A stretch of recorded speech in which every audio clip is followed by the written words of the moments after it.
I never want to work a job that feels like an effort to go to work. The plan all along was I loved running, and I was like, I seen these other YouTubers in the UK and were making more than almost any of the pro runners in the UK. So I saw that as an opportunity. I'm like, oh, you don't have to be the best runner as long as you make engaging content and have like a story. I'm uncoachable. I'm fully solo, pretty much averaging, well, it works out around 35 to 40K a day.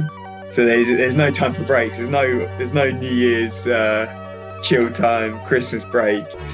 Got to keep grinding the training. I think, yeah, I would be the least talented runner to ever go pro if I could pull that off.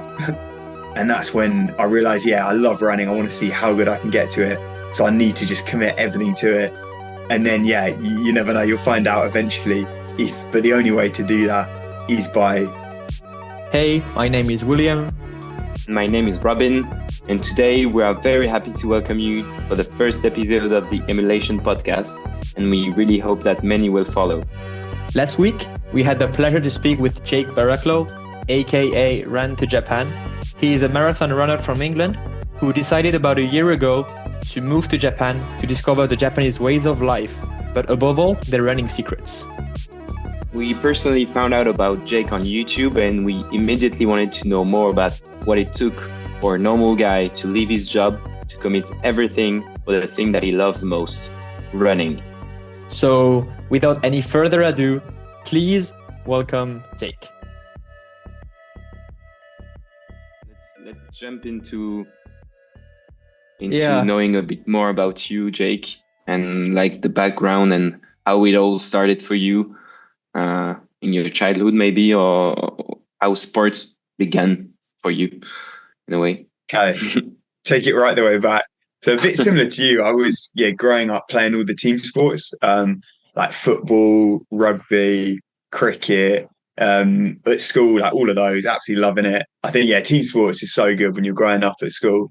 And then it was I think it was just a school like cross country race that I got put in. Had never trained ever in my life. I was probably 10, 11 years old, maybe. And then ended up winning this first cross country race against like a whole load of other schools in the area.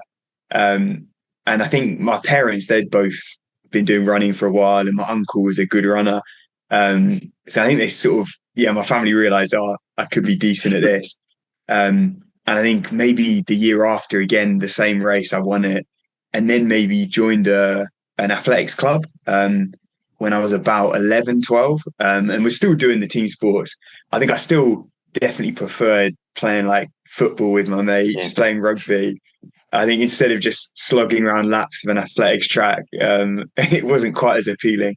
But then I think as I realised that I was probably better at running, it's the classic where you end up kind of going down the route of the sport you're best at, because like it's fun to do well. Like it's so I kind of had to make the choice when I was about 14 to either pursue the like sort of rugby was my other kind of main one at that point.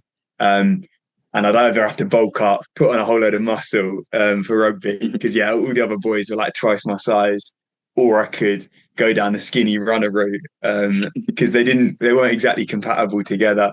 I decided I was going to go kind of all in on the running at that point, and then just quit the other sports basically and kind of focused everything in the running, like joined a running club and was starting to sort of train pretty seriously. So that was kind of the introduction. And so the result came quite quickly for you because you won. I mean, it wasn't like the national championships or something, it was like the local race. But so you had those 2 wins, and then you signed up to that athletic club, and then you started to get results, or was it like another that smooth of a process? Yeah, it was. I mean, I was decent. I had a fair bit of talent when I was younger, but I definitely wasn't the best in my age group at all. I think stuff like national cross country for like the UK, I was about 20th. So like decent, for my age group, but there were still boys, absolutely destroying me. I think especially at that age, you got some guys that are like fully grown, like looking like adults with beards and stuff, and then you got other people that are just tiny. Like, so it massively depends on kind of how developed you are at that age. So you never quite know, how Yeah. someone's going to turn out when they're actually older, when it actually counts, I think. And where were you living at that point in England? Like in which So city? I was born in London, and then moved Okay. out to the countryside when I was 7. So I lived in Hertfordshire. So yeah, like more like rural area. Okay. Okay, so you had nice green spaces to go running. Oh yeah, it's perfect. All the hills, the trails, rivers. Yeah, good place for sure. That's crazy because I think like on what you said about doing the first country and winning it, I think we all had like I remember when I was young, there was like a yearly cross country, and you were like a bit of obliged to go, and I didn't win. Obviously, I didn't win but I feel like if you win it, that's a bit the first time where you're trying something and you don't really know your level and the level of the others. Like it must be crazy to be like, okay, I'm the best. Because at the time you feel like your small town or your school, it's your life. I mean, it's the world. So you're the king of the of the school. Oh, for sure. Yeah, that race was the biggest deal. That was, yeah, the champ of that is just the king of the area. So I guess I was known as, yeah, like the runner after that. But yeah, I surprised myself because, yeah, it's true, going in, you don't have a clue. I think my parents were saying, I think my mum like saw me leading the race and was like, oh God, he's gone off way too fast. Like he's going to die badly. And then, yeah, I sort of kept it going. And yeah, I think she was surprised too. So I guess, yeah, it's a cool way to start. And it's like I remember it to be really rough races. Like people push each other. If someone goes to the ground, then it's like it's the jungle a bit. You need to be in front to have a good race. It's scrappy, yeah, cross country for sure. I think I've still got a little scar on my lip from cross country getting like tripped over at the start and then just trampled, like, and yeah, people wearing spikes on their shoes. So can get a little lethal out there. But if you had spikes, that means that you had the equipment. Because the one we did in my school, it was just like it was very muddy because it was like in February and it always ended up raining the few days before. And we were always like starting on grass and then ended up like doing like a maybe 3K run or something like that. But the thing is, like, you were born in 1997, right? So you didn't have a cell That's phone at it. that time or anything. So when you won that race, basically your serotonin were like all-time high. You were like at the top of the hierarchy in your Pinnacle. school and anything. So that was quite cool. So athletic club, then you decide to go basically all the way into running. And then high school happened. So what did you do after high school? Did you go to university or you just started to work? What happened at that moment? Yeah, so actually just before, yeah, it's probably a pretty big part of the story was when I was kind of 14, I was starting to kind of make a breakthrough, had like a really good race where I think I beat the guy who'd won nationals the year before. Felt like I was kind of just, yeah, like making that breakthrough. It must have been about 14, 15. And then started getting this chest pain and it kind of progressed, got worse and worse and worse. And it turned out just completely putting a stop to the running. So actually from about 14 to 18, I had to have 2 open surgeries on my chest and literally couldn't run at all for those pretty much 4 years. So almost the whole time during high school, um, I was out of running, just trying to took forever to try and diagnose what the problem was, and then like had surgery on it once. It came back, so then had to have it again. So the whole thing was, yeah, a bit of a nightmare. Um, and during that time, I got into mixed martial arts, so MMA, because I managed to. It seemed like I could do that without getting the pain. It was caused by. It was like one of the muscles coming off your heart was constricted by muscle. So it was like getting trapped, and so the blood flow, yeah, wasn't basically flowing properly. Um, so yeah, it's a complicated procedure, but it Mhm. seemed like I kind of do the MMA, like the technical stuff. Okay. So I got really into the MMA during that time as a kind of relief while I couldn't run. And that sort of led into, yeah, later on at university, not taking running too seriously. Like I did it for fun. So I went to Birmingham University, which is like a pretty big sports university in the UK. Um, and was part of like the running team there, but was also doing MMA at the same time.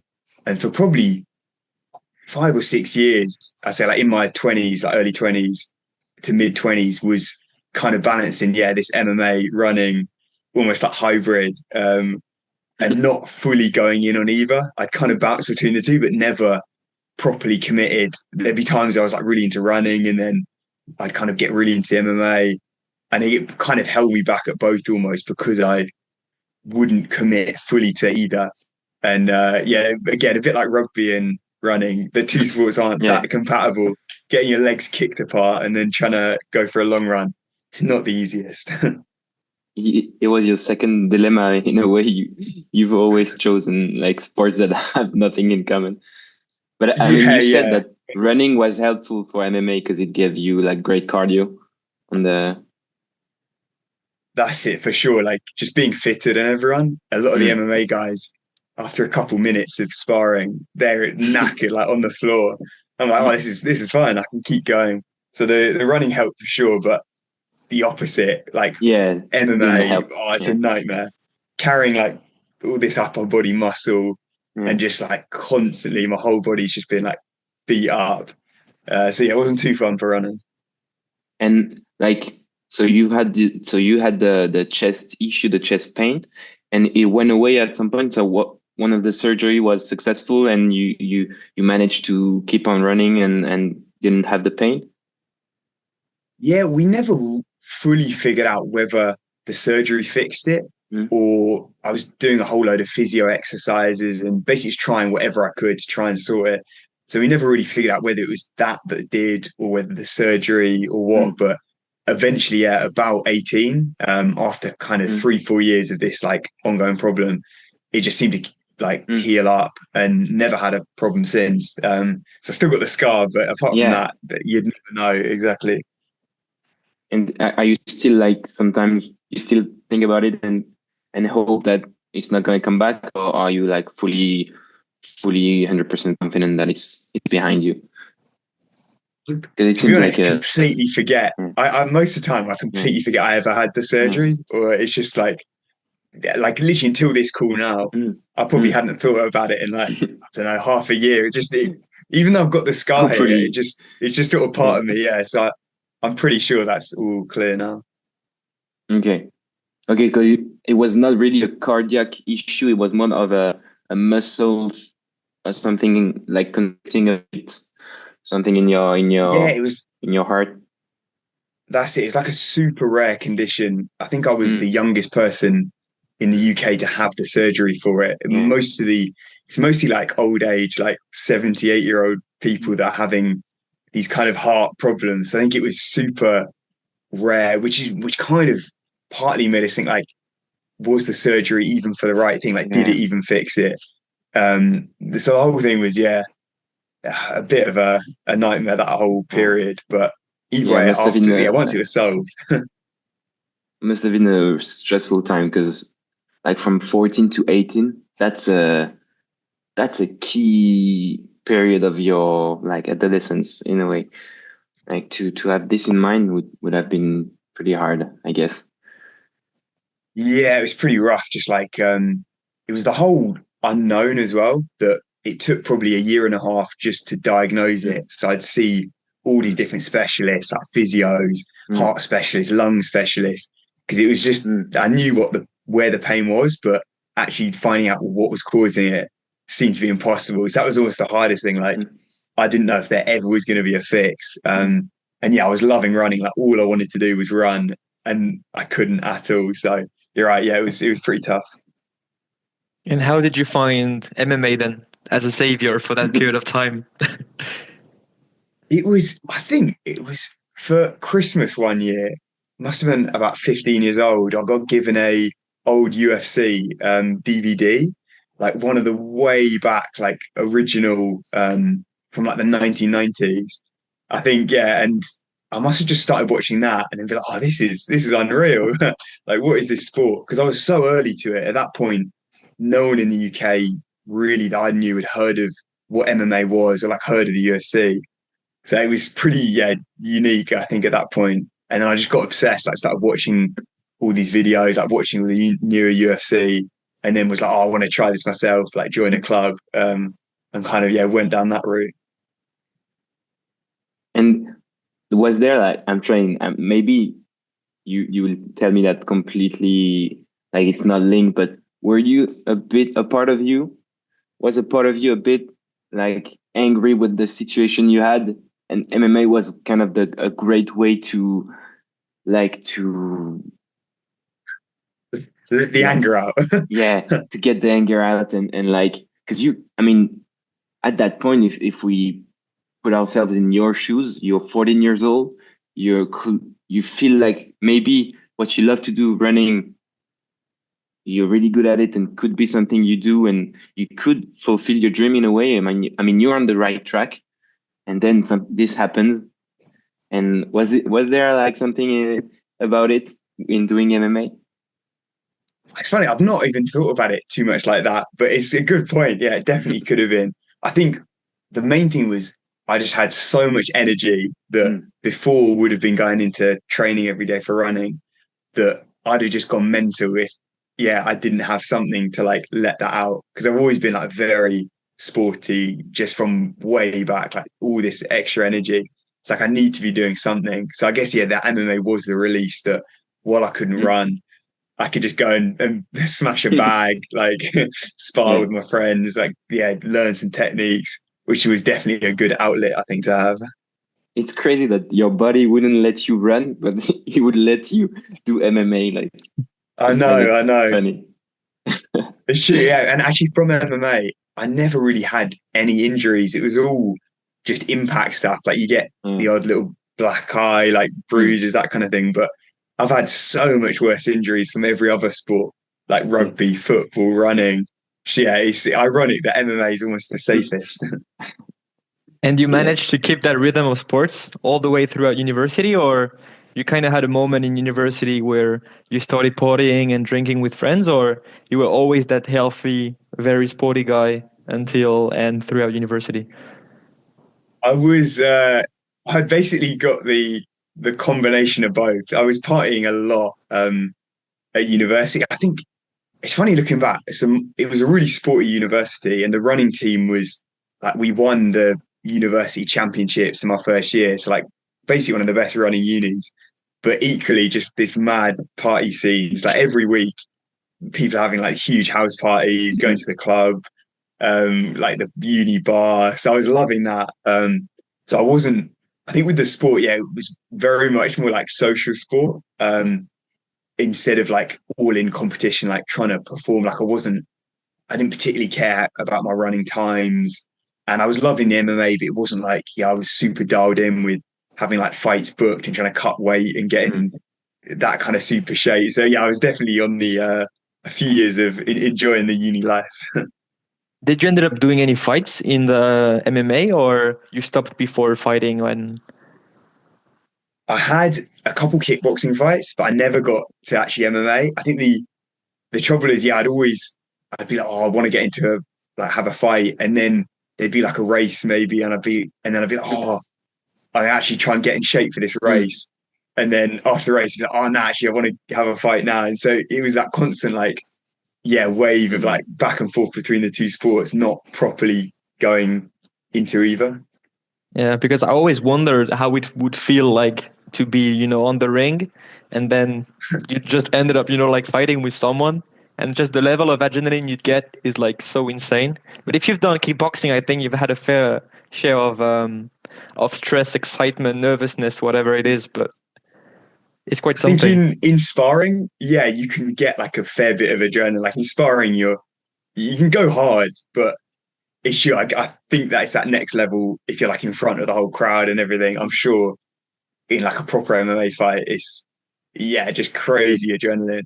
But my favorite bit was always the sparring. Just like that was actually kind of why I ended up quitting MMA. I realized running, I always loved running. It never felt like a chore to go out for a run. Whereas MMA actually just the fun bits, the going in and kind of fighting part, Mm. but that's a tiny fraction of it. 90% of the time, you're just drilling moves like just endless jabs or like endless submissions, and that kind of stuff just felt more like a chore. It was like almost, it wasn't looking forward to training. It was like, oh, I've got to do these endless drill exercises. Whereas like running, I'm like, oh, I'll happily go out the door whenever. And I think at that point, I realized if I want to go all in on a sport, I've got to love it. Like I've got to want to put in 3, 4 hours every day. And I didn't, I think with MMA, have that same kind of passions. So then I sort of realized, yeah, running, I think, is the one. Because it was always in the back of your mind to go all in on a sport, like even at university. Yeah, I think I've just always been that way where I'm very competitive. I always want to just see how good I can get at something. So like when I started training MMA, it was from having never really trained before, basically going down to the gym for the first time. It's like, right, one day I want to get to the UFC. And the same with running. It's like from pretty soon after starting running, it was like, right, I want to get to the Olympics for running. So I guess that's always just kind of been the mindset. Yeah, okay. And at the time you were also studying like to be on a specific topic, or was it like broad? There was limited studying going on at university.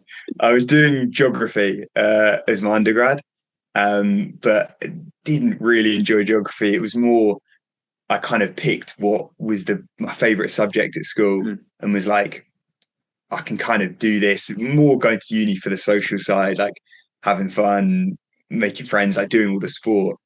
It was never like, oh, I want to really go into geography. But did you feel like at the time, so you were doing geography, you were half doing both MMA and running? Did you have like this feeling that geography would never happen like as a full-time job, but in a way you were not in a position where sports could really be your thing because you were doing both at the same time. So like how did you see your future at that point? I don't think I did massively. I don't think I was really thinking too far Yeah. ahead of uni. I was sort of just, there was kind of always the option for a master's. So a lot of runners go to America because so in America you can get fully funded scholarships for running. And so that was kind of always in the back of my mind that you didn't have to be like insanely good to get this kind of full ride scholarship, which actually I did end up then doing. So I spent a couple of years in America. So it was always like, I thought, oh, if I get to the end of this degree, geography, I'm not loving it. Instead of getting a real job, I've got another 2 years in America to kind of prolong it. So it was kind of always like a backup option that I had there. Okay. So running in a way, like whether it was consciously or unconsciously, was always the first option for you, no? Yeah, I think that was kind of, yeah, it was always been a path, I guess, that my thought originally was, oh, I'll just use the running to go to America to get a scholarship and then have a 2 year holiday, train MMA properly out there. But yeah, you had to use the running to then unlock that. And so now you ain't in England, you ain't in the US, but you're still under a scholarship, and that one is Japanese. So what's the story behind it? How did you end up doing and having a scholarship? Which one is it? And what's the story behind the move to Japan? Which is the reason on how we found your channel, which is Ran to Japan. It's basically your story of you deciding to go all in on running and doing so in Japan. So what's the whole thing?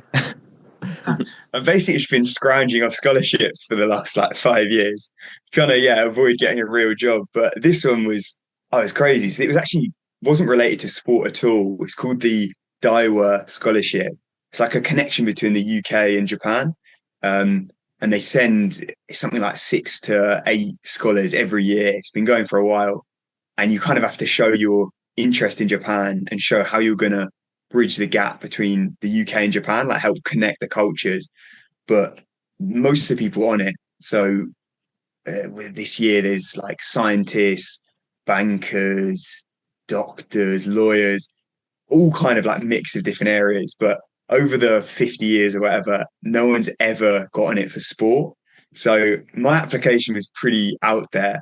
And like I wasn't really confident because my angle was basically I wanted to learn about the Japanese running scene because running's like super popular here, way more than in the West. And then I wanted to see how we could then apply that to the Western like running scene, like the UK, America, to make the sport more popular. And I guess the application kind of stood out. It was very different to most people. So I somehow managed to get onto this program. And then use that as my way into Japan because I wanted to come over here and I did want to learn all about the running here because it looked sick from the outside. Get to like train with Japanese runners, running all these races, learn about their actual training, like why they're so good. And that was basically the way in. And did you feel when you were filling that application that that was the move that you really had to focus? We had that thing where basically with Ruben and I, we did like a very casual business school. And so we had to find internship every summer. And basically we would just a few months before the internship would start, we just like send like maybe a few emails to like let's say 100 companies. But sometimes there was like a company that you really like, you would like really focus on the email that you would write and everything. Did you have that feeling with that application that you did for Japan for the scholarship that this one you really had to make it because it would be like a life changer for you kind of? I spent forever on the application. You had to do this whole like essay talking about why it would be beneficial, fill in all these forms, and then there was like 3 rounds of interviews in London. So it was this whole like process. But I mean, I put all this time into it, but I still knew that it was very competitive. There was only a few spots, so it wasn't at all like I was confident that I'd get in. So actually, my backup. So I wanted to go to Japan either way, and a lot of people come here on English teaching. So it's probably the most popular way people come in to then teach English in schools all around Japan. So I also applied for that program and managed to get onto that because it's a lot easier. There's loads of opportunities. So kind of that was the backup that if it fell through here, I'd still come to Japan, but I'd be teaching in a school. I don't know. I would have looked very different, I reckon, my life right now. Working 9 to 5 in Japanese school, trying to fit the training around that. So I'd say it's pretty lucky that the scholarship worked out. I imagine the internal. I don't know who would look at the application, but going through all the application and finding yours and being like, I mean, I was bored for 30 minutes. Now that's something. That's something it was definitely interesting. Different. But that's what I was hoping for. I was like, just try and make it so different, unique that it stands out. And I guess that paid off. But either way, via the Daiwa scholarship or via the English teaching program, you wanted to go to Japan. So how did you come about learning about Japan and what was the decision behind like applying then to that scholarship or to that English teaching visa thing? So it was when I was in, I think, the final year of this master's in America. And I think I just at that point kind of decided I was going all in on the running. I'd got like really into it, started training for a marathon. And I was just looking for like running podcasts or audio books, literally just all these random stuff. And then came across this one called The Way of the Runner. And it was this like British journalist who comes to Japan and kind of talks all about the whole running scene here. And I knew nothing about Japanese running before then. Then after listening to this audio book, like while I was on my training runs, I just thought it sounded unreal. And he kind of explained all about the depth in Japan. And he actually compared it to the UK and kind of explained how there was like 100 marathoners here better than the top 10 in the UK. So to me, it was like, right, if I want to get good at the marathon, Japan's the place to be. And I thought the culture sounded so cool, like so different to anywhere like America I'd lived or the UK. Like I traveled around Europe, but it was just complete different. So I've always liked traveling. I thought this would be perfect, like experience a whole new kind of lifestyle and get to go all in on the running there. And that's when I was like, I've got to find a program and did my research and then, like kind of sent off these applications. Nice. So it was more like something pulling you towards Japan rather than something pushing you off from England. It was really you that you wanted to leave, to go to Japan rather than you leaving England, because it might be, a bit of both or neither. Just trying to escape, just get out of there. No, there was, I love the UK. It's so good traveling back, but I feel like I can settle down at any point. later on. Whereas kind of like early to mid 20s, it's like the perfect time to be able to travel around and like see different places. I was like, there's nothing, I didn't have a good job or anything back home, particularly anything like holding me back there. So I was like, oh, this is a good time. I might as well. I've just been in America. Let's try Japan now. And what age were you when you went to Japan? I would have been just turned 26, maybe 20, 25, 26, something like And that. was it the first time in Asia, first time in Japan, or you had been there before? First time in Japan completely. So it was a bold move. I'd been Yeah. once to Indonesia Okay. just for a holiday, but that was the only time in Asia. So yeah, I took a bit of a gamble. I saw right before you went to Japan. It was funny because I just typed your name, on Google just to see like Oh when I yeah, what was comes like up? preparing the podcast as a really professional, and I saw like an article in French, like saying like Jake, uh, this English runner is running from rugby to Paris to promote like the like shared love for rugby between France and England and this kind of stuff. Was it like part of the process to build your CV like and your profile for Japan? And also just can you tell us a bit more about this crazy experience? Yeah, yeah. Funny again, I'd completely forgotten I'd done that until you'd mentioned it. Completely, it feels like ages ago, but it was only, yeah, the summer before last. So it was just before I came to Japan. I actually literally got the Eurostar back from France and then immediately flew to Japan last summer after that. And what it was, so random. So my sister, she was doing a lot of acting, and she was on lots of like acting agencies, like websites, all these kind of things. And she saw an application for they were looking for like ultra runners for some advert thing. It was quite generic, didn't really give much details. But basically saying about running from rugby school in the UK to Paris in promotion with the Rugby World Cup. And she sent it to me and was like, "Oh, this sounds pretty cool. Like, it sounds like your kind of thing." It involved basically running a marathon every day for 10 days. Um, and I was like, "Oh, perfect. Let's apply for that. I've got nothing to lose." I think I realized that there can't be many people in the UK that could do that and just could take like 10 days off work. And whereas for me, it was perfect timing. Like, I'd quit my job at that point. I was ready to go to Japan and there was a fair bit of financial incentive. So I was like, yeah, this sounds all right. And then got picked, yeah, to be the runner for that.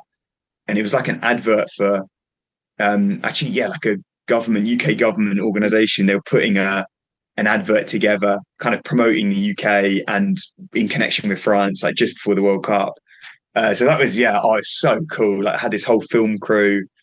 I'd be running along. There was like a support van, and then the crew were all legends, and spent, yeah, 10 days kind of filming, or they were, yeah, like filming me doing this challenge, and that was, yeah, a cool little send off from Europe to then just before I came over here.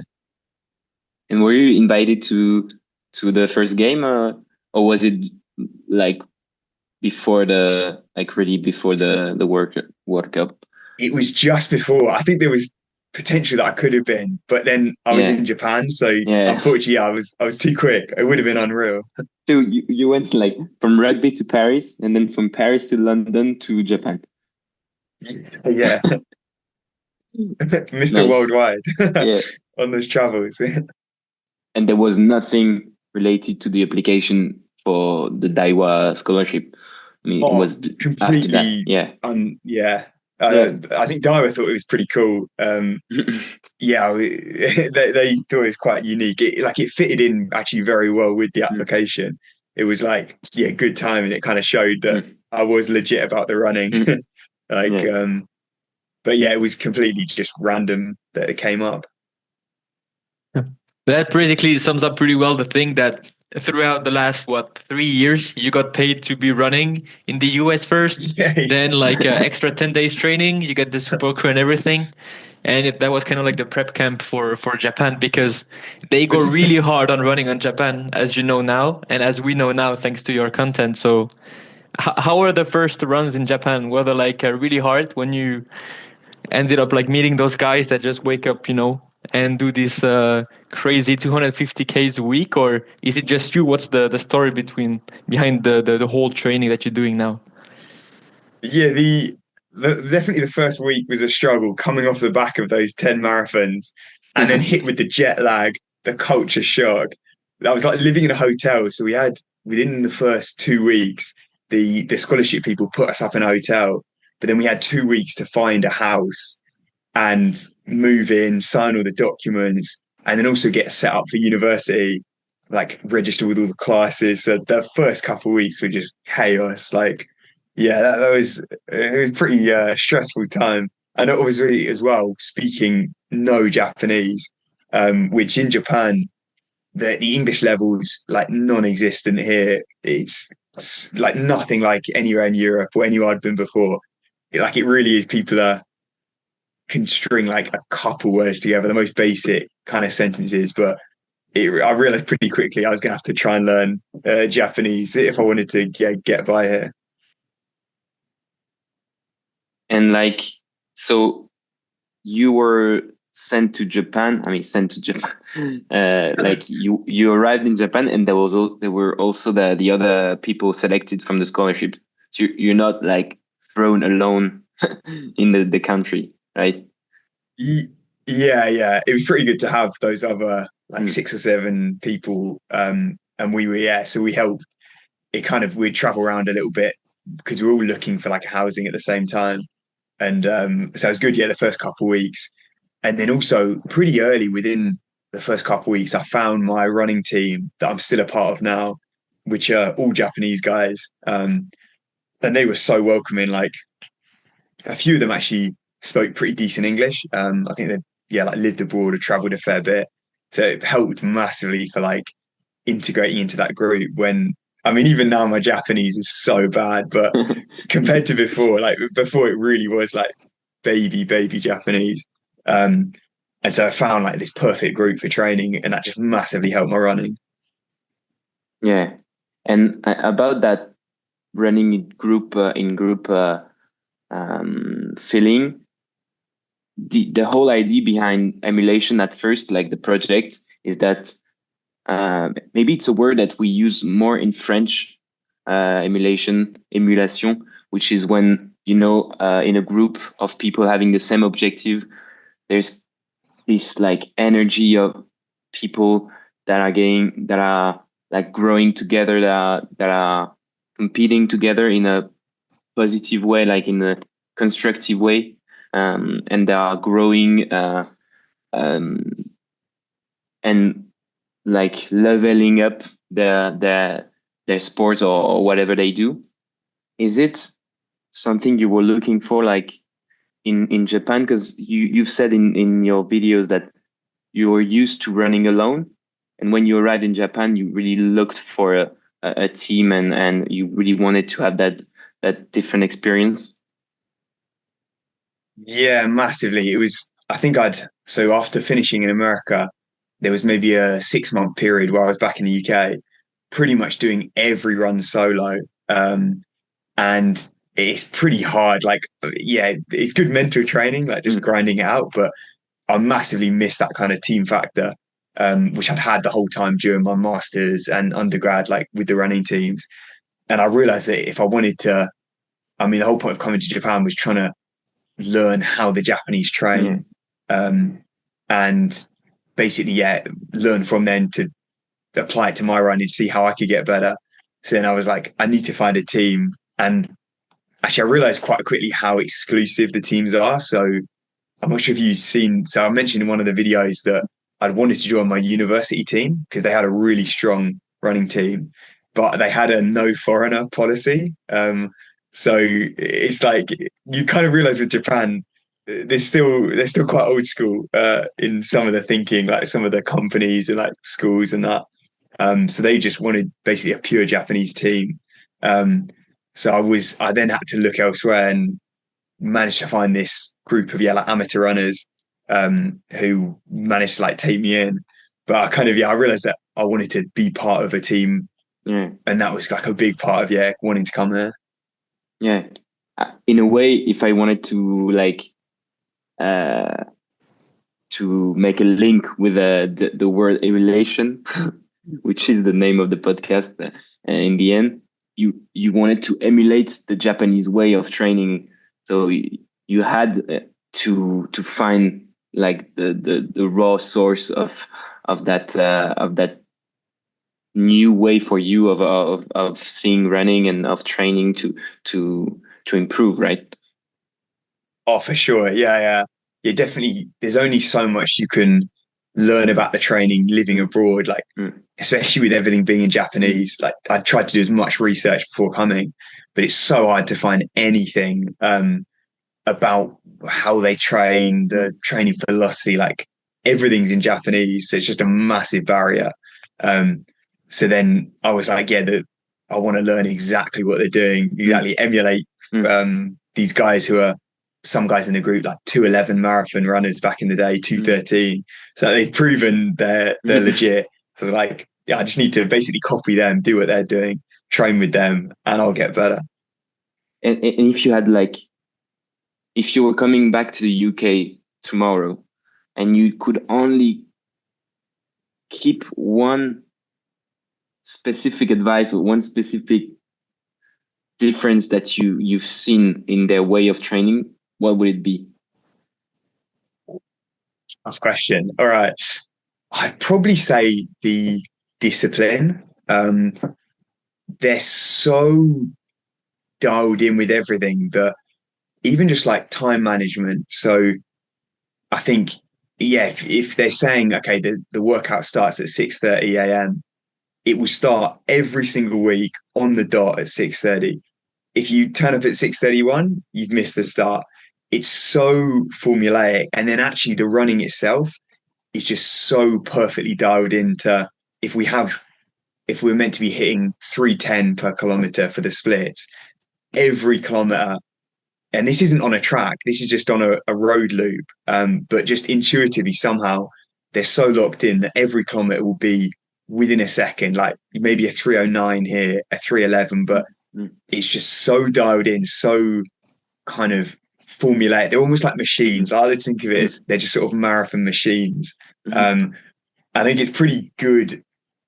I think the Western approach is a lot more relaxed, like chilled, which I think is fun and that is great. But I think sometimes, just having that kind of militant style, like regimen, is pretty good for just getting the training done. And they're pretty efficient with it.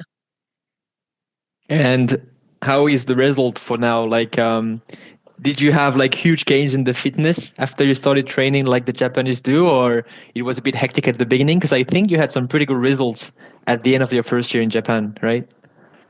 Yeah, it was pretty quickly. I was kind of on the up anyway because I'd been building up since like going all in on the running, had been building up my mileage, like progressing, running more and more and more. So just I was already in the UK starting to get quite a bit quicker. Like each month I'd see progress. And that just continued into Japan, that every month, almost every training session, like every week, I'd be a few seconds quicker. And like moving through the group, like at the start, I was maybe near the back, and then I'd be moving up to the middle group, and then I'd join the top group. So it was pretty cool to see, just like week on week. And then when I came to racing, I think a few months after coming to Japan, there was just a massive jump, like massive improvement, to kind of like just cement that I had definitely improved. And I think a lot of that was thanks to the training with them. And how was the first race in Japan like? Because I've done a few races in Paris, but like nothing major. And I heard that the density, as you said, of the runners in Japan is insane, which basically means that you're going to have so many people that are going to do really good times, which you don't usually have in the West. Like maybe you've got the pro section that would be like maybe 50 athletes, but then aside from that, you wouldn't have that much people. And so you would just find yourself basically alone in that race. But in Japan, there is so much density that basically the competition is really high. And so you end up racing with like so many people at a really good pace. So what was the first race like? Oh, for sure. Yes, same with in the UK. If you're near the front, you're going to be isolated. Maybe you've got one or two people around, but especially actually the very first race I did was like the perfect example of this. So it's this pretty famous like race. A lot of students do it. So all the students in the sort of Tokyo area or like surrounding area enter this race.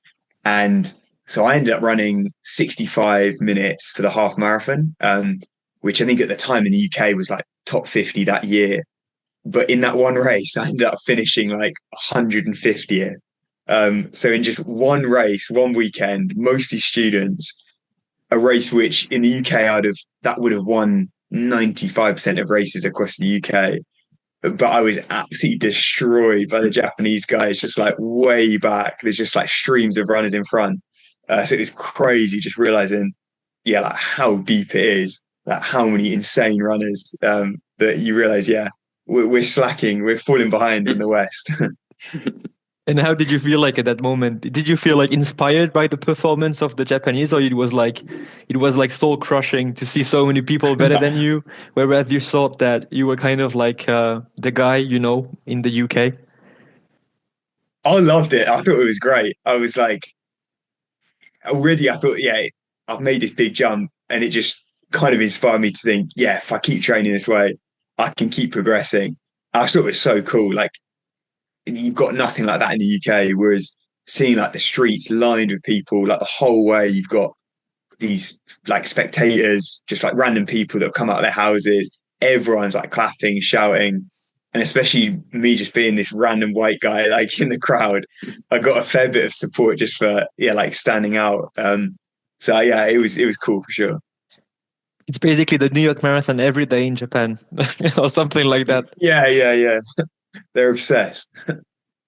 I think now we need to talk about this thing. Like I think we with William we were quite surprised to learn about this specific race. One of the things you talk about in your videos is the Hakone Ekiden race, like which is probably one of the biggest sports events in the world, and I think no one hearing this podcast will know, apart from maybe a few, and that's because you're a really niche guy. But it looks like a crazy race, really Japanese type of feeling, like a bit of a manga style race. Can you maybe tell us a bit about this race?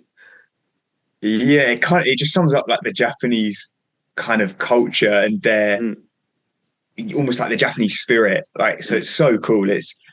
I'm pretty sure it's the most viewed race on earth. It's like bigger than any Olympic marathon, world major marathon.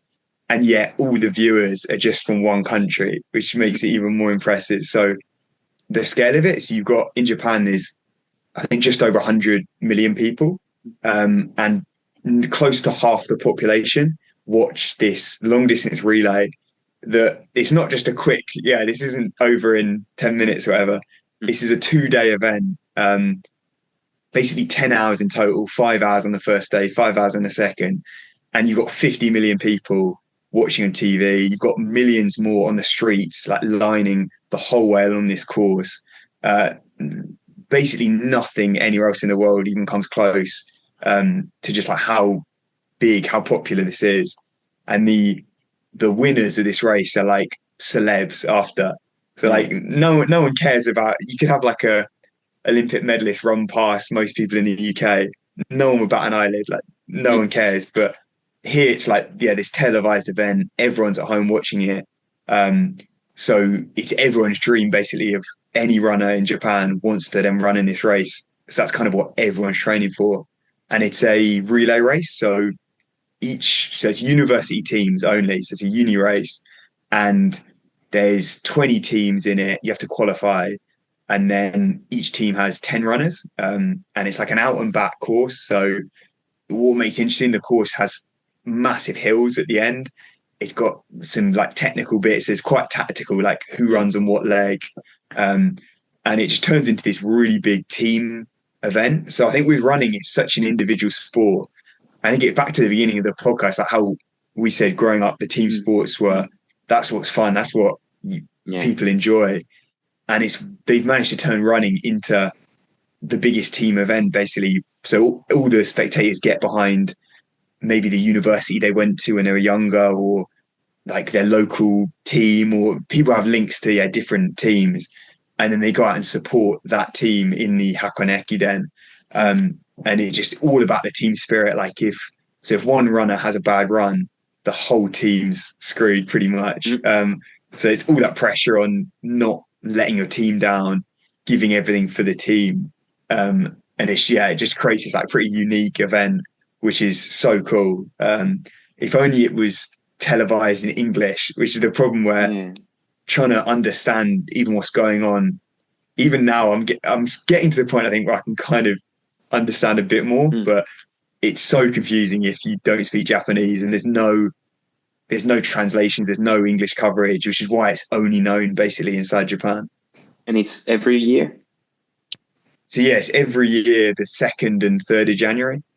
Okay, so it's soon. Okay, it's coming up. Like relay racing has so much potential to like get people involved. Like it would be so interesting to have massive relay races, even in Europe, where you know that people have special traits. You know, he's better in the hills, he's better in the technical run. I mean, that has something that has potential, I think, to I mean, not bring views to the running world, but make it entertaining. More people, make it more entertaining. And give it like that team sport spirit. That's what you want when you're young and you love sports, basically. Yeah. But I actually watched a video of the Ekiden after I discovered about it, and it's like the emotions that you see and how deep they are digging, how deep they are digging, because they know that, as you said, if they don't make it, like whether they lose like 1 minute or two, is going to have a huge impact for the race and for the team. And so they're willing to dig like much deeper than they would ever do if it was only a race for them. So I think that kind of like emotions that you feel, it almost like makes you cry if you see like the faces on the guy. So do you have the vision or maybe the idea of taking part into this kind of races later, or is something that is totally forbidden for foreigners? What's the situation with that? Yeah, it's a great point you made of just like the raw emotion. You just see at the end, they're just like dead bodies on the floor, like they've given everything. They just like can't move after that. And actually, it's like what you said with they can give that a bit extra. Most of the guys will run their quickest ever half marathons during these Ekiden. So their official half marathon best times are actually way slower than during this race, because it's just something about like having to give that bit extra for the team. They can just perform and get that bit extra out of them. Whereas in a normal race, they just can't quite give that. So yeah, it's an interesting point. But actually I ran so my first Ekiden 2 weeks back. And it was so cool. So my team recently became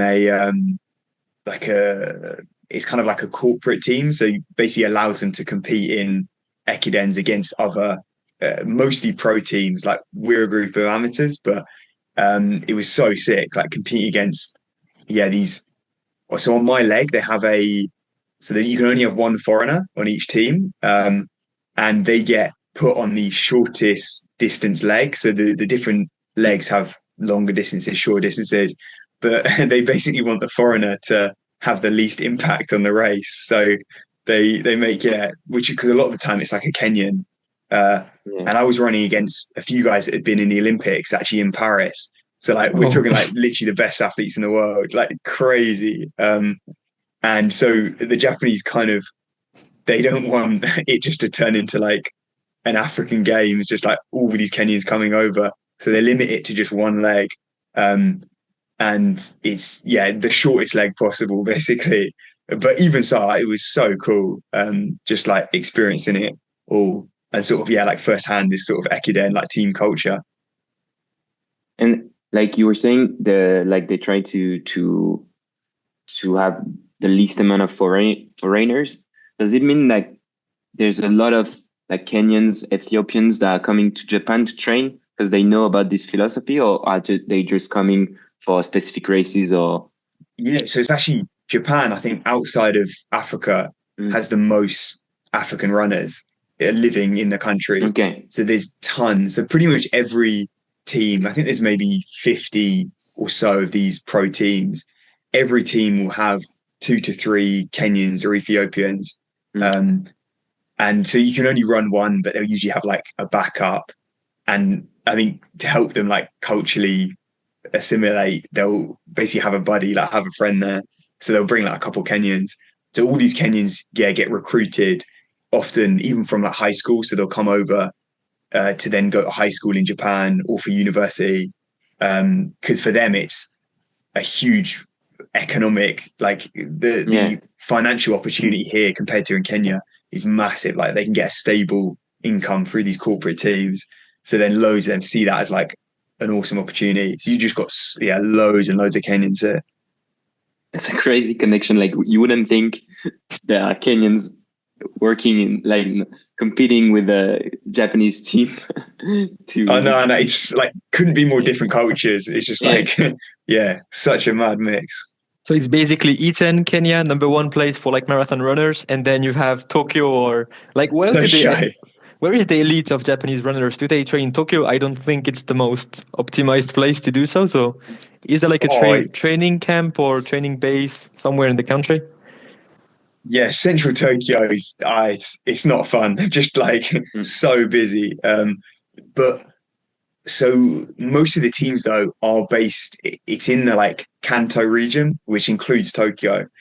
But most of the teams tend to be kind of further out. So Tokyo is just massive, um, and a lot of the teams are just kind of on the outskirts. So it's a little less like crowded. I think it's better training, but then also they're scattered. Like so, there's teams all up and down the country, but the best ones are in that Tokyo like greater region. Yeah. And do you have the vision that you kind of compete in these races, or do you want to join these kind of places where they live, or you're kind of happy with your situation? Because there is still a balance that you have to find with, I don't know, learning Japanese. Maybe you have to find a job soon if your scholarship ends. How is it going to play out for you? You think like in the next months or a few years? Yeah, it's so up in the air, and it's kind of why I started the YouTube channel.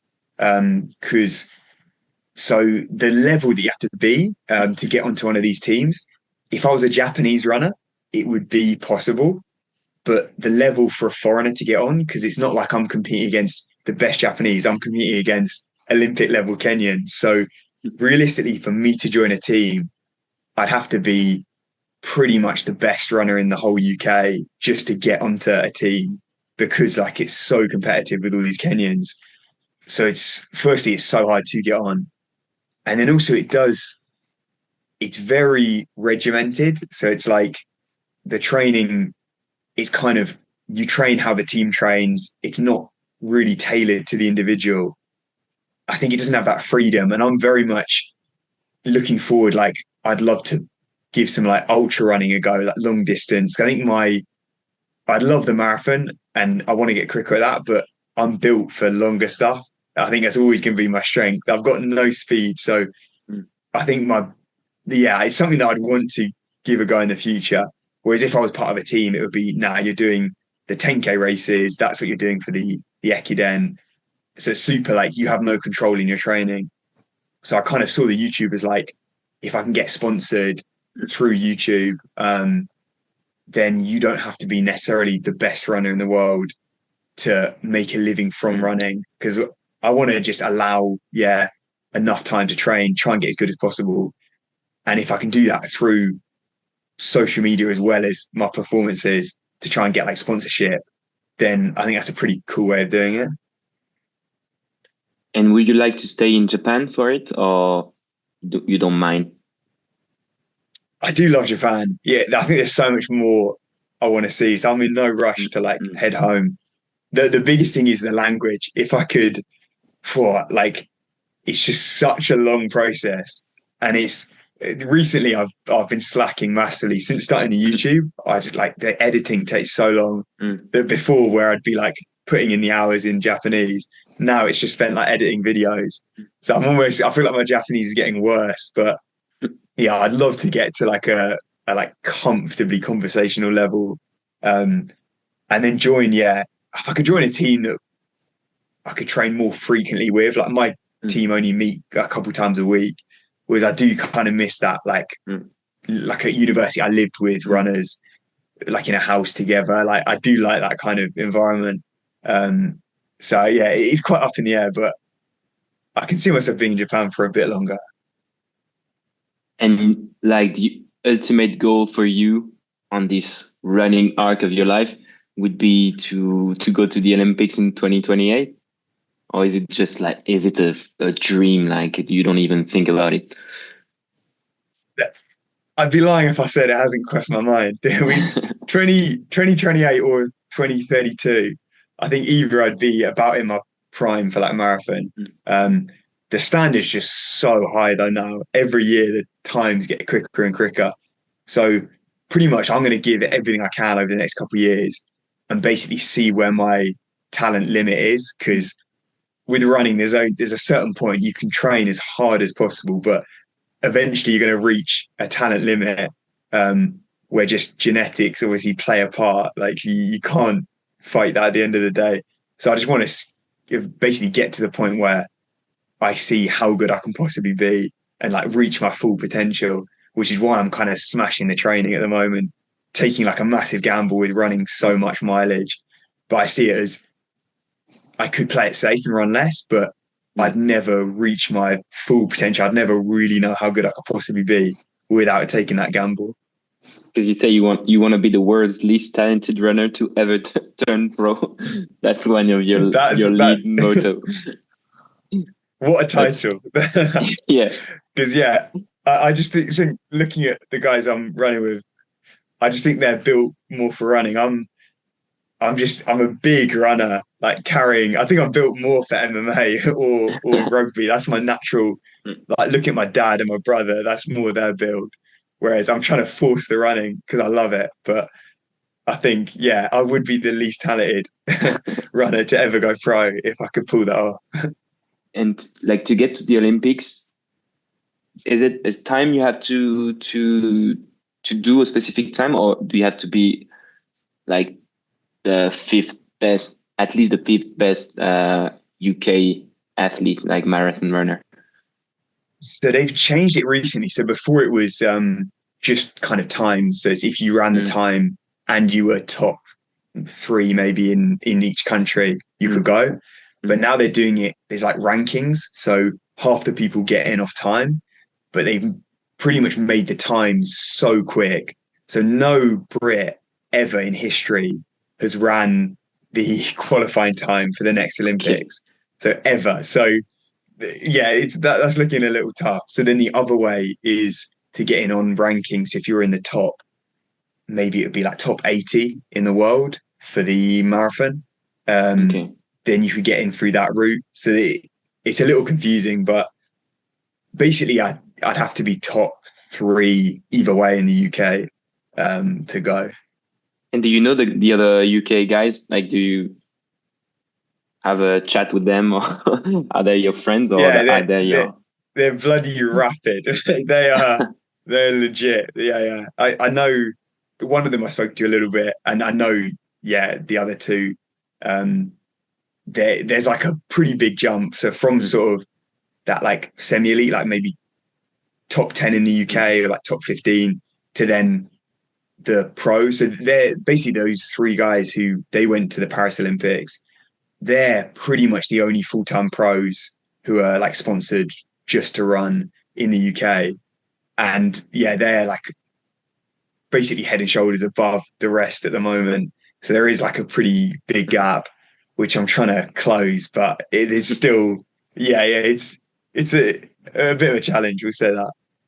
And do you feel like you're on the right path with your current strategy that you have? And could you explain like what is your current strategy to try to bridge that gap, and what is just like the daily week, what it looks like, so people have an idea of how tough what your training is like and what your life in Japan is like too. Yeah, so I I mean, you can find like all the details on Strava if people use that, or like in YouTube videos. But basically, my kind of average or like the target is around 250K a week, and in a month about 1,000, so 1,000K a month, and that's kind of the gold standard in Japan. So in the rest of the world, that's like unheard of. There's virtually no one outside of Japan hitting those numbers. So like, I'm seen as a little bit mental. I mean, even in Japan, I think they think I'm a little a little strange. But I just see it as the more you run, if you can handle it, the mileage without getting injured. I think that's my biggest talent. I'm pretty durable. Like I think a lot of people just get injured way before they can get close to that mileage. But I see that as an opportunity that because I can handle it, if I can push the boundaries, run more than everyone else, then hopefully I can improve quicker. So pretty much averaging, well, it works out around 35 to 40K a day. There'll be slight, I'll go above that sometimes and below it, but that's kind of, yeah, around that kind of ballpark. So it's running twice every day, basically. Um, Getting out for usually a longer run in the morning, a little like recovery run in the afternoon, and meeting up a couple of times with the team for like hard sessions, workouts, and then a fair amount of running on my own, or sometimes I'll meet up with other foreigners who are over here for just like an easy run. But yeah, it's a lot of running. And there is also quite a fair bit of racing, I think. Like it's quite common to do races for practice in Japan, I heard.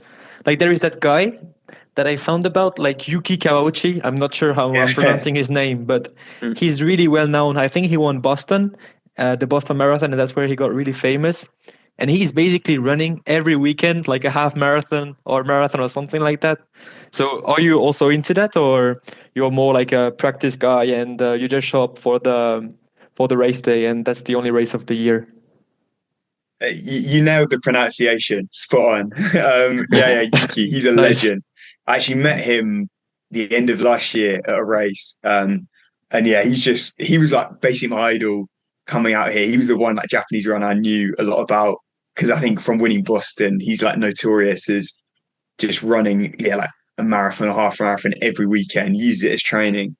And sort of last year, I didn't do that at all. I'd very much more of the European style, like target a race and spend 8 weeks just focusing on training and then doing that race. Recently, I've switched it completely. So I've been racing almost every weekend, and I'm not in the best shape now. So I'd say maybe that approach isn't paying off exactly. But it's been fun, like traveling around the races recently. I've been trying to use as like training runs. So instead of like knocking out just laps around this park locally, I'm like, oh, I can get a better effort if I jump in a race. There'll be people all around me. Film it for the YouTube, get a good little video out of it. So that's kind of, yeah, recently I've been going more down the Japanese style, but they are crazy, just like back to back marathons, like a couple weeks apart. It seems like normal here, whereas that would just be unheard of back home. Yeah, but it seems like a pretty good strategy because if you think that you have kind of like the YouTube part of the plan, then you've got the running, and then you've got the thing where you're still in Japan and you don't know the whole country. So you still have that thing where you kind of want to enjoy, but at the same time you have to train, and at the same time you have to make the videos. So it seems like that would be the sweet spot for you to do it. So yeah, it sounds like a good plan to me. Oh, thank you. That's sort of what I was thinking. I was like, use it as, yeah, it sort of ticks all the boxes, the races. It's like people love seeing the travel, they love seeing the Japan, and I get to experience like different parts of Japan. So it works out pretty well. Yeah, and it's also the thing where like I think maybe people that are listening to the podcast, like they might be struggling with their training. And I think that I find that if you want the training to really work for you, you have to find something that you're willing to stick with. And maybe like having a week, like having a race at the end of the week is the thing that makes it sticky for you, like the thing that makes you actually train. And so if people can have like a stickier way of training, find things that they enjoy, then maybe that's a good way for them to log more hours and in the end to reach for the objectives. It's like an incentive, yeah, because if you're just slogging out endless training, it's almost like there's no goal, there's nothing, you're just in that rhythm. Whereas, yeah, it's a nice little like treat at the end of the week. You get to like travel out to a race, meet a load of people, like run or bike, or whatever it is, with people around you. I think it's a cool part, definitely. You say like, and you've said it a lot, throughout the podcast, but you really love running. Like it looks like it's the thing you love the most. And like the other day, I was listening to a podcast with it was Thierry Henry. He was saying like, because he had issue with Achilles at the end of his career, and he was saying like, you've got to love the pain to be an athlete. And when I was also thinking about like questions to ask you, and I was like, what's the thing you love about running? Because I think a lot of people listening to this podcast would be like casual runners. Myself, I run like 1 or 2 times a week, and I struggle really to love running or to know what I love. I love when I finish running, but I, Yeah. I mean, it's difficult, because I love football. I love playing football. I love playing tennis, because it's easy to find what I love in these kind of sports. But what do you really love about running? I love that you mentioned Henri. Growing up, I'm a massive Arsenal fan, so he was my favorite player, legend. Yeah, I've But noticed that yeah, because the you had an Arsenal shirt in one of your videos when you went out running.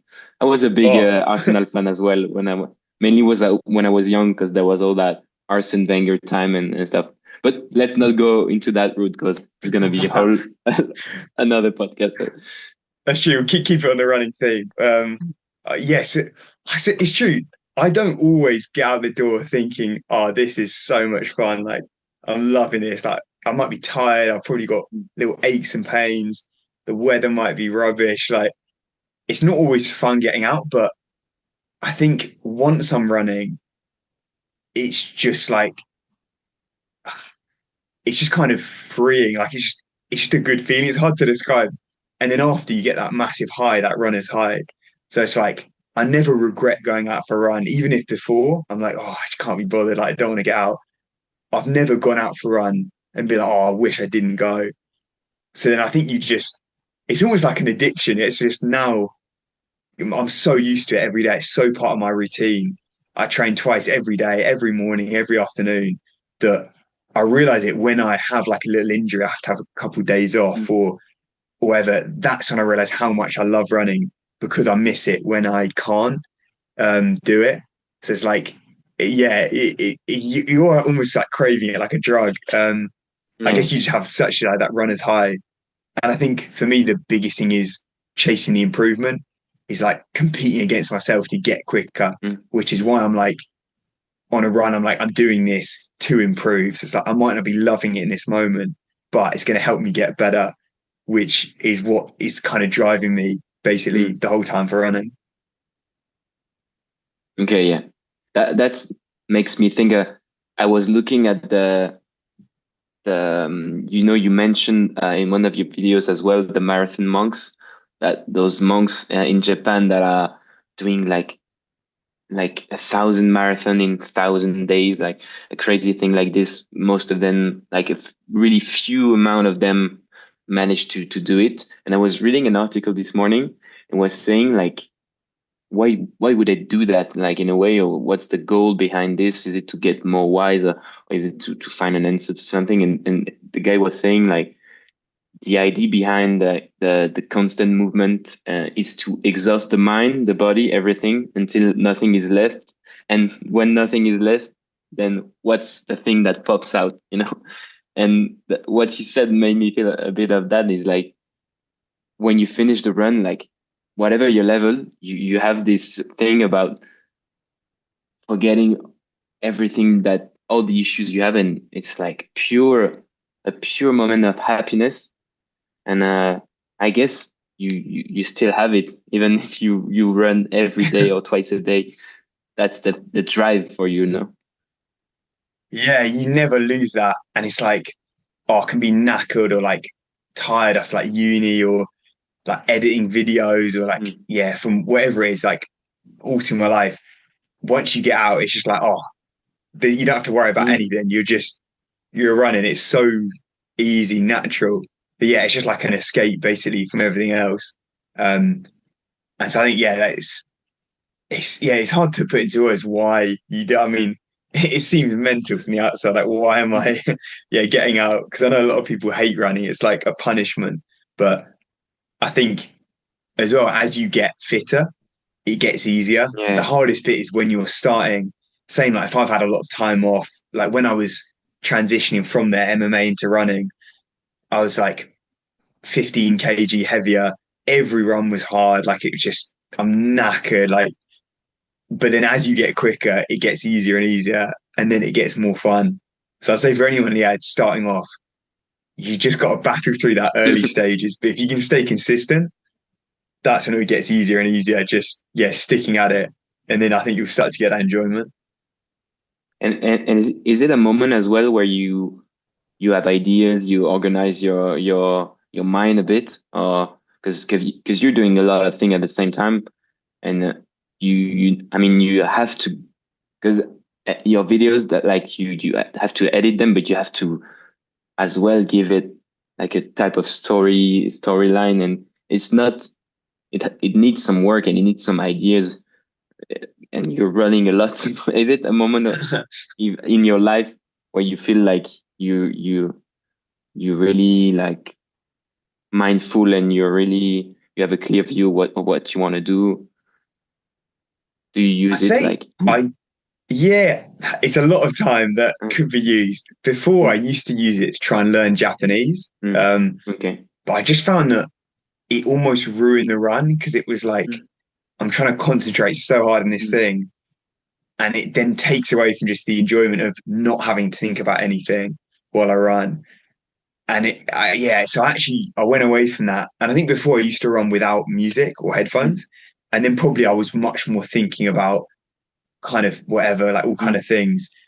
But recently yeah, I always tend to run with podcasts, and it's actually quite nice because when I'm during the day, like working on let's say like YouTube ideas, mm, coming up with ideas, I'm super focusing on that. mm, But then running is almost like my free time. So I've mm. gone away from that almost completely.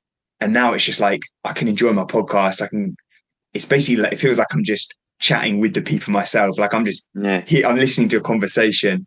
And I can forget about whatever I was doing earlier in the day and completely switch focus. So it's actually, yeah, it's a little different now, I'd say. Yeah.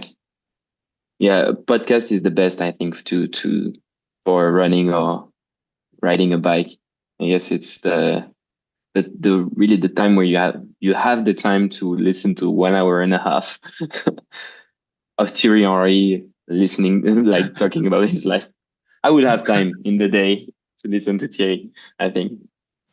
Well, actually, what do you what was it? What was your last podcast that you listened to? I've got so many on rotation. Like some, a lot of them are running podcasts. And then I've got an Arsenal podcast that I listen to. I've got an MMA one. They tend to be sport related. Um, but I like it for yeah, just so I'll keep up with the Arsenal. The problem here, the time difference for Yeah. watching European football, it's a nightmare. It's all like middle of the night. So it's impossible to catch the games. But then I'll use the podcast to like catch up on all the news, like football news, and then like catch up with what's going on in the running world, the MMA world. So there's too many podcasts to even Mm. name. I've got so many on the go. And for how long have you been in Japan now? So it's been just over a year. So I moved last September. Okay. Um, And how do you feel now? Do you feel like Japan is your new home, or you still feel like a kind of like a foreigner in an unknown country? Like, what's the situation? Because I wonder after 1 year in Japan how it feels like. Feel super just now I'm used to the lifestyle. Like I feel very much comfortable like navigating. There's no problems really in everyday life. I'd say there's no challenges in particular. Um, there's definitely the odd thing where the language will just come up. So like I have to deal with some document thing. Like I'm having to, I don't know, sort out some banking thing, document, wherever it is. And that's when I suddenly realize, oh wow, my Japanese is Mm. useless. It's like trying to deal with any like logistical stuff like that. You just realize you're clueless. And that's when the Google Translate has to come out. Mm.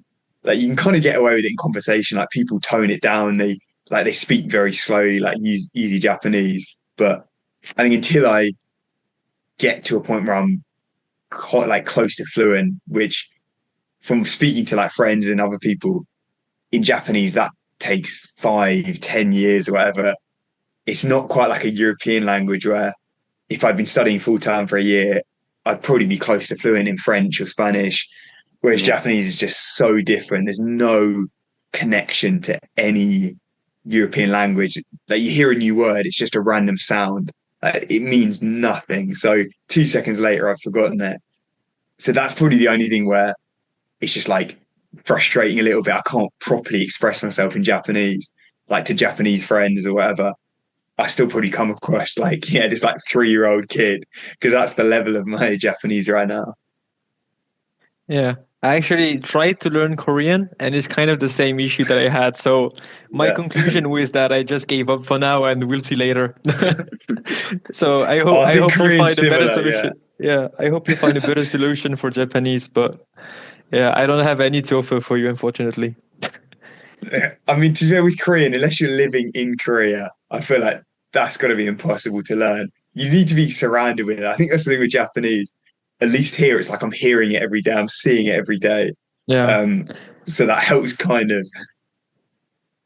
So you said ultra running, but I think, if I'm not wrong, you've got the Fukuoka Marathon like next month or in a few weeks. So that's your big objective for the season, for the year, or is just something in the next weeks and then you have another race? Or is it like really Yeah, the big one you've been focusing on?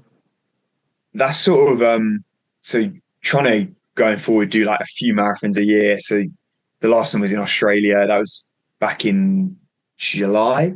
And then And that this was has your kind of best been the one ever, next. right? Yeah, it was actually kind of my first one as well. So it's sort of my Okay. proper debut since like going all in on running. So yeah, that was like best time. And then Fukuoka is the next big goal. So have sort of yeah the last 4 months or so building up for this.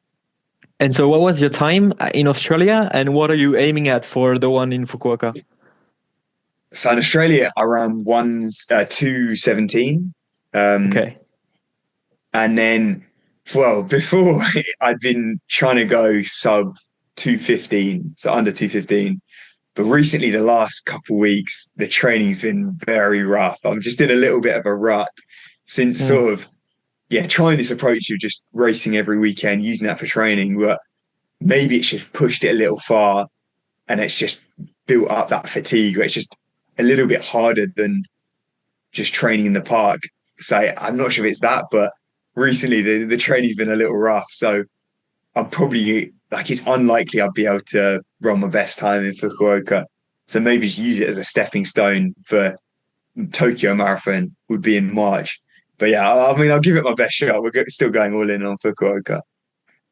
But I think like it might be like a bit hard for you, right? Because you have never worked so hard in running, and yet you won't be able to do it. I mean, you still train really hard when you did that performance in Australia. Like, what is the pace that you have to run for 2:17 so people realize how freaking fast it is? Because So I think what was it average? So until 30K or so, yeah, it was 3:10 per kilometer. like, And then I slowed a little bit. So I think it must have averaged maybe 3:14 yeah, or so. yeah. I But mean, sort of training. that's really quick. Like people know because I think pace wise, it's easier to understand because usually if people like on the easy runs, they are quicker than 6:00 or 5:00. That's the kind of limits that we have.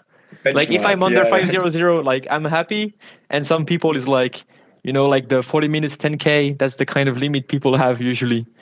But like 3:10 for 30K and then finishing with 3:14, that's very solid, and people will realize how hard it is.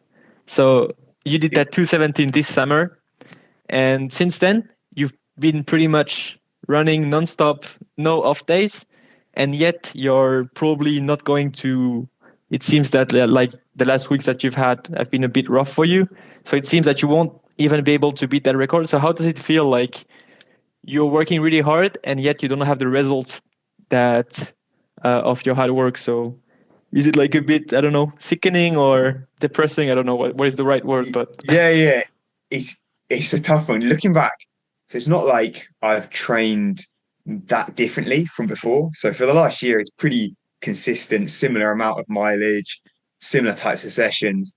I've tried a little bit of a different approach for this marathon block, like focusing on speed work. So my kind of weakness is the shorter distances. So I spent a lot of time after Gold Coast Marathon in Australia just focusing on like speed stuff, and like change the training quite a bit to then hopefully it would make my marathon pace feel easier. So if I can get quicker at the short stuff, then hopefully I can bring that marathon pace down, bring it and like make it faster. But maybe that approach for me just hasn't worked out so well. So the kind of two big things I changed was doing that, and then also doing all these races, and a couple like marathons as like training runs that I did recently. So I think maybe, yeah, a combination of those two things just haven't clicked in this block. And so I've kind of realized that I just need to take it back to when I was training my best, like a year ago or at the start of this year. I'd followed like a very similar training structure, which I think after Fukuoka, I'm basically just going to go right back to that. Just look at all the training I did and just follow that, because pretty much that recipe worked. I know that formula was successful before. And so maybe just need to keep sticking to that. I thought that by changing it, it would help to kind of unlock that next level. But maybe, yeah, I've given it a go. I think that's the thing with running, you've got to experiment with different things. But I guess for me, it looks like that older approach was maybe better for me. And did you came up with that strategy by yourself, or do you have like a coach that you work with? I'm uncoachable. I'm fully solo. Now, yeah, I sort of just like having the freedom to. I love doing all the research. So my running philosophy, my training is based on the research I've done into other coaches and different runners that I kind of want to emulate, basically, yeah, that I look up to.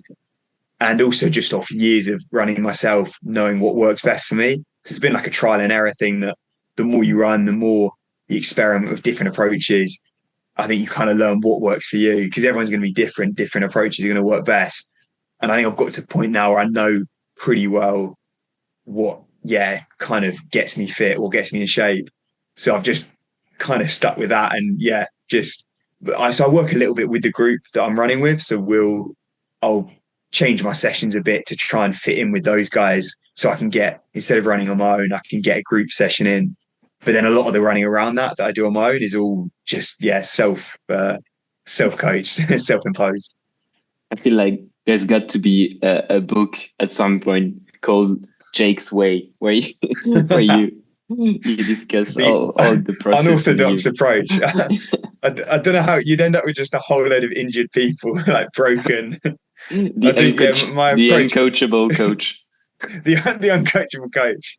Don't try this at home. But the thing is, I noticed is that, at this moment of the year, November is kind of the off-season moment for a lot of people, but it seems that you don't have that switch off button, or it's missing, or I don't know, but it's missing. Yeah. The problem is this is peak marathon season. So basically from November to March in Japan, it's when it cools down because it's so hot in summer. So you got almost every good race is now between November and March. So this is like peak season. So there's no time for breaks. There's no New Year's chill time, Christmas break. Got to keep grinding the training. Do you have space for other sports, or is it too risky? Literally nothing, since it's going to sound funny. The last other sport I did, we went, bowling, like 10-pin bowling. Yeah.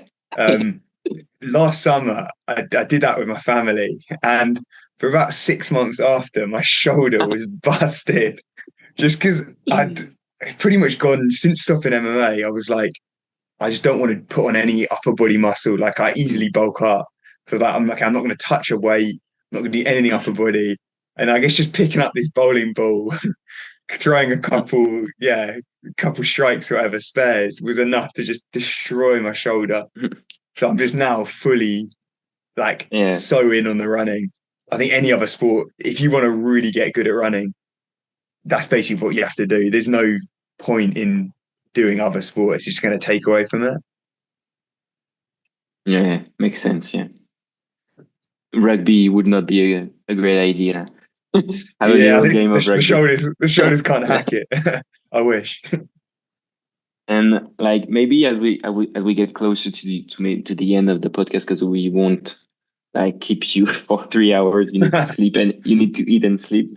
But maybe if we take a bit of perspective on like now you're 27 years old. So you've got a bit of experience on uh, I mean you've got a bit of perspective on your life up until now. What do you feel has been like the biggest, most impactful decision that you've made so far? Ooh, good question.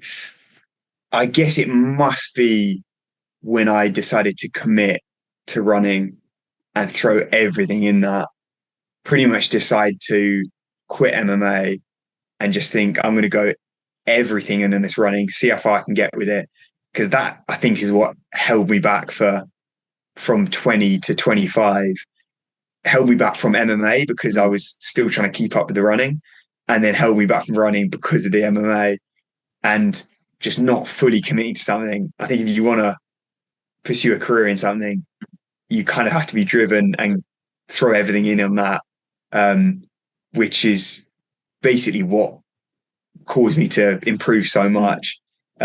Was just down to like full on that obsession, which you kind of need to be like literally obsessed with it.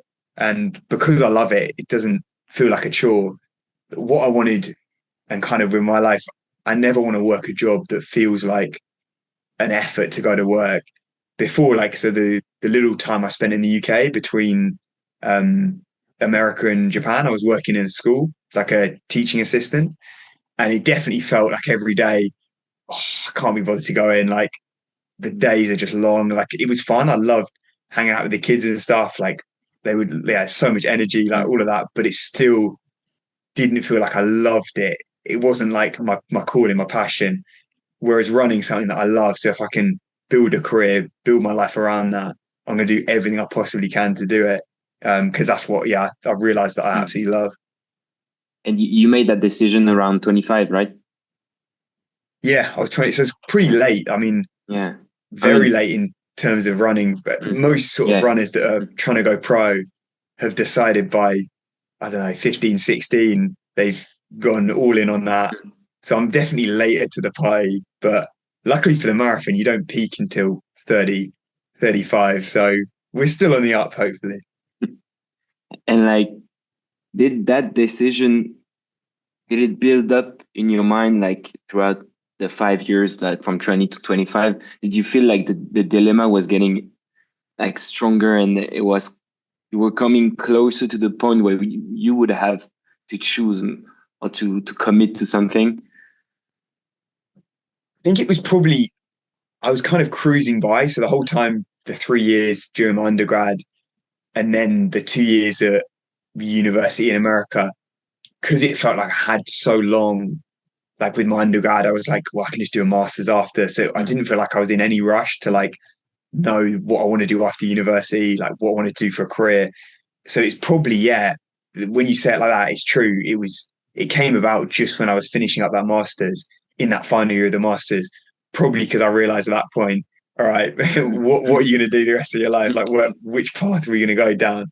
Um, and so that's probably when, yeah, I realized, okay, I'm gonna have to commit fully to something.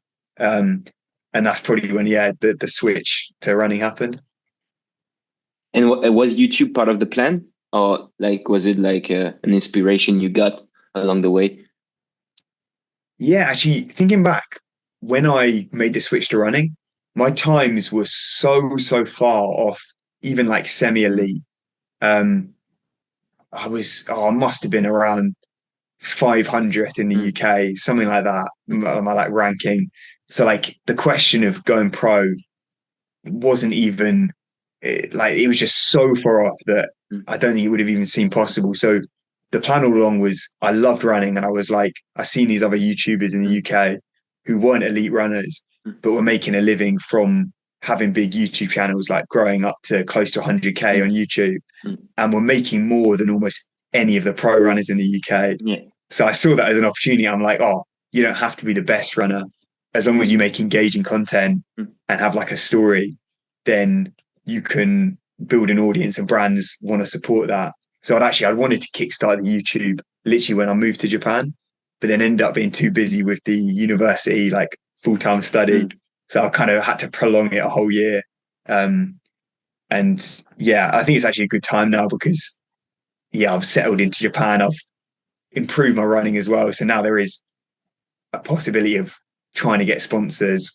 And so yeah, it's the YouTube's moving nicely, even if the running's stagnated recently. Because I mean, even your channel is funny because whether you're really interested in running, like the technical aspect and the like your journey into running, or if you're just interested in like an English guy in Japan, like making his way through to knowing what he wants to do, and that's there are two parts I feel in your videos, which are, to be honest, they are really like, I love the how you engage. Like the story is really interesting. It's fun. There's a bit of a, I don't know if it was an inspiration of yours, but I've sometimes at the beginning of videos there's like an How I Met Your Mother style a bit, like you're saying, you know what, kids, like if you wanna run fast, kids, you need to. So do you have like,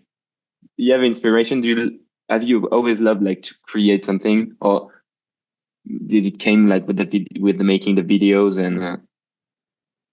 I guess yeah, it's sort of just come with the videos. It's like a lot of fun. Yeah, I wasn't too sure before with the YouTube, but I love making the videos now. I think the reason I enjoy it as well is because it's very natural. It's not scripted. I think if I was having to plan out, spend hours planning videos, memorize scripts, like that would then feel more like a job, like a chore. Whereas this is very much just I'm going along with my life and I just happen to have a camera and I'm just chatting along as I'm doing it. So it's more just there's not a lot of planning. I'm always filming. I'm like, how is this video going to come out? Like this is going to be all over the place. So I have to sort of with the edit somehow put the story together. But I've tried to, that's kind of the aim, to just keep it pretty natural, just basically like a weekly vlog. People can follow along my journey, the ups, the downs, and can just see like, yeah, where my running's going and hopefully, yeah, get to like see Japan through the channel as well, like experience that. I think maybe it would be nice to just think about the fact that you had that confidence in when you were 25 to go all in running. And maybe for those who might be, asking themselves questions or not too sure or have not enough confidence in themselves to believe in the project, what would you tell these kind of persons to go all in? Like, what advice would you give them in a way to sort of give them confidence to take that leap of faith? It's a tough one. It's obviously what I'm doing, and especially at that point, was insane, like delusional. And that's what I think I said in the first video. I'd just seemed like the most delusional guy. Like, there's no way this guy's gonna be able to do it. But I think if you fully commit to something, you never quite know how good you're gonna be. Even at this point, I have no clue where my ceiling is, where the limit is. And yeah, it's very likely that I'll never make it to the Olympics. I'll never be able to turn pro, just because looking at the numbers, only a couple guys in the UK can, the most talented and the most hardworking. I can give this everything. I can give all the talent I want, but maybe I still don't reach it. But I guess I'll never know until I fully go all in. And that's when I realize, yeah, I love running. I want to see how good I can get to it. So I need to just commit everything to it. And then, yeah, you never know. You'll find out eventually but the only way to do that is by committing to something and taking that gamble, basically, which is what I did.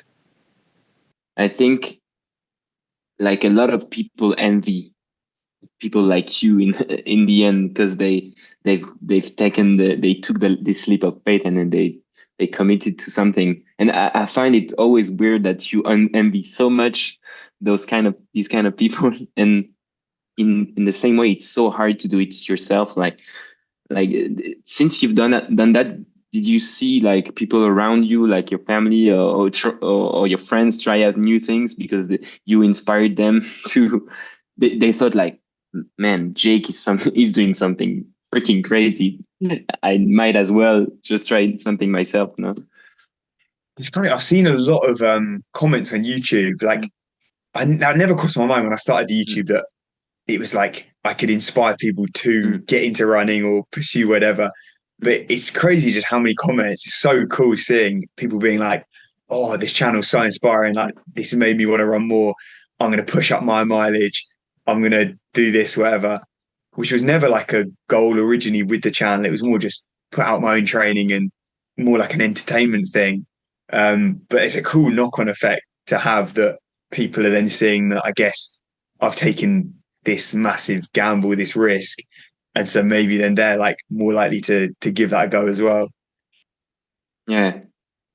And at first the gamble was to be a pro at running, and maybe in 5 years you'll just make crazy videos on YouTube, just making long distance runs in crazy places, and it's not gonna be what you really started the project for, but it pushed you like on a path that you didn't imagine and that you love. So that's kind of nice with those kind of adventures, I think.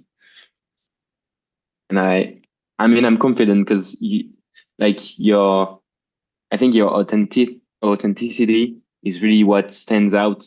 Like, I really want to still watch your videos, even though I'm not into running, you know. So that's that means that you've created something special, I think. Yeah.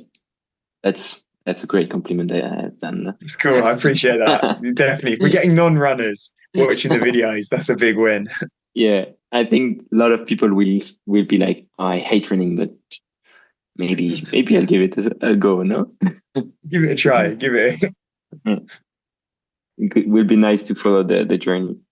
But I guess that was great. I mean, so cool talking to you. You're the first official guest of the Emulation podcast. I hope there'll be more guests, but if there's only one, then I'm happy that it's you. Oh, mate, the time's gone so quickly. I can't believe we've been chatting for nearly 2 hours.